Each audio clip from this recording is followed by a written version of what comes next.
xaflad si weyn loo soo agaasimay laguna soo dhaweynayay wasiirka wasaaradda arrimaha dibadda iskaashiga caalamiga ee dowladda Soomaaliya Ambassador Axmed Macalin Fiqi ayaa lagu qabtay magaalada Columbus Ohio. Xafladda waxaa soo abaabulay qaar ka mid ah jaaliyadda waxaana ujeedadu ay ahayd isxog waraysi iyo waliba in wasiirku uu ka warbixiyo xaaladda dalka Soomaaliya. Inta badan dadkii ka hadlay ayaa wasiirka ku soo dhaweeyay Ohio waxay uga mahadceliyeen dowladda Soomaaliya dadaaladeeda ku aadan arrimaha dibadda iyo waliba guulihii ugu dambeeyay ee dowladda Soomaaliya qaramada midoobay ka soo hoysay. Wasiir Axmed Macalin Fiqi oo la hadlayay dadka ayaa waxa uu ka sheekeeyay xaaladda dalka Soomaaliya halkii laga yimid iyo halka haatan la joogo. Waxa uu ka codsaday jaaliyadda iyo waliba maalqabeennada gobolkan ku dhaqan ee Soomaalida inay dalka dib ugu laabtaan sameeyaan maalgashi. markasta ayadaasaan ku soo celiyaa waxa u malaynaysaa in Soomaali loo soo dejiyay wallahi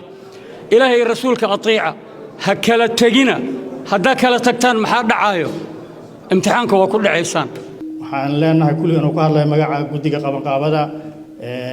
soo dhawaada Columbus ku soo dhawaada gacmo furan ku soo dhawaada dad idin jecel ku soo dhawaada dad dawladnimada jecel ku soo dhawaada waxaan halkaan ugu mahadcelinayaa guddigii qabanqaabada ee ka soo shaqeeyay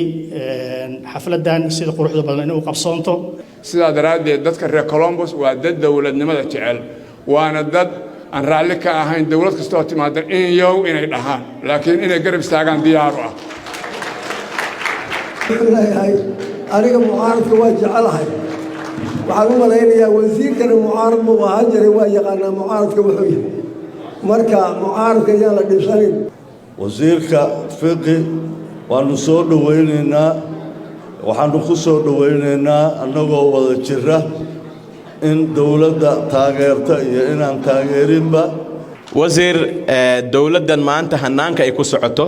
40 sano oo Soomaaliya hadda ay soo dhamaatay wali maanan taabanin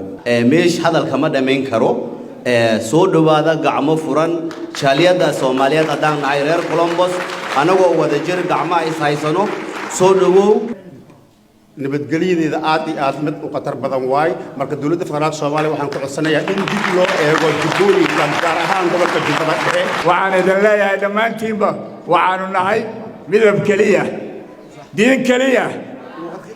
iyo luqad kaliya iyo magac nool weyn Soomaaliya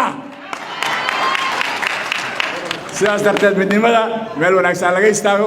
Columbus Ohio waxa lagu yaqaanaa martiqaad wanaagsan iyo soo dhaweyn wixii la idinkaga bartay ayaa caawa idinka muuqda wasiir waxaan ku leenahay reer Columbus Ohio waa ku jecel yihiin waxa arkaysaa inay ku jecel yihiin dadka banaanka jooga iyo hoolkiyo 400 ku buuxsantay 16 doorashadii ahaa Fiqi ninkii u dhardhigtay waa inuu soo saaro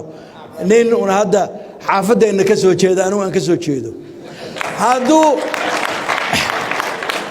hadduu hadda isdhisay asaguna wax dembiya iyo wax cilada uu ku leeyahay male waxaan nahay dad qurbaha ku daalay mar walbana dhagaheena waxay u furan yihiin wadankii waxaan rabnaa waxaan aad uga masayrnaa dadka kale ee immigrantga dhulkan ku ah degan wax ku bartay markay ilmahooda u celinayaan wadankoodii noo ah xooggeena iyo inaan iskugu geeno awooddeena iyo caqligeena taageeraha dawladda Soomaaliyeed waxaan haysanaa dawlad Soomaaliyeed oo ictiraafkeedii la soo laabatay waxaan helnay dawlad Soomaaliyeed oo labadeeda waxaa daqiiqad u hadlayaa sidii xildhibaan ra'iisul Khaatumo waxaan fariin ka sidaa jamaahiirta reer Khaatumo iyo bulshooyinka degan reer Khaatumo oo dhab ahaan badankood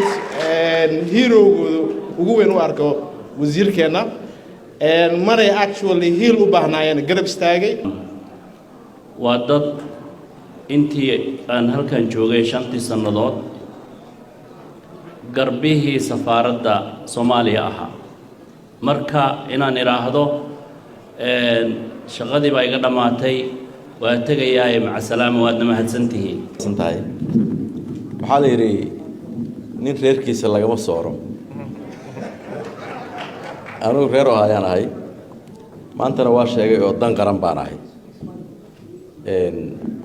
dan qaran de waxa weeye waa aaminsanaan weeye dan qaran xil maaha maxaa la yiraahdaa maartay teamkan ku jira mar raba waqtigeena aan ogahay inay berri isniin tahay inaan wax aan ka gadmin u waxeeyo ahayd runtii 6 bisha 6 2024 52 sano kadib ayay Soomaaliya heshay 179 cod